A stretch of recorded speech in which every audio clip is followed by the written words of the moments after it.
একটা লেটেস্ট, একটা ফিটেস, একটা ইউটিউব বয়, বংশের গৌরব। এই আপনারা চেনে কেউ?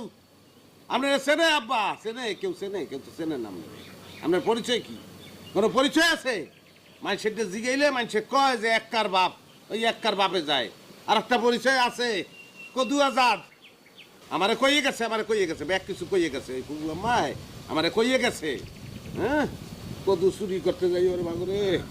ও মা, কদু চুরি করতে যাই ধরা খাইছে। হ্যাঁ, ধরা খাইয়া এরপর নাম হইয়া গেছে কদু আজাদ। আমি জীবনটায় বুঝলাম না যে মানুষে কত কিছু চুরি করে। এই যে বলদের বলদ গেছে কদু চুরি করতে, আনাজ চুরি করতে। মুই আইলে মুই তো চুরি করতাম মধু। মানুষে কইতো মধু আজাদ, কদু আজাদ করতে পারতো। বাবা রে। আব্বা কদুরা কয়টা বেচছিলেন? আব্বা কদুর দাম বেশি না মধুর দাম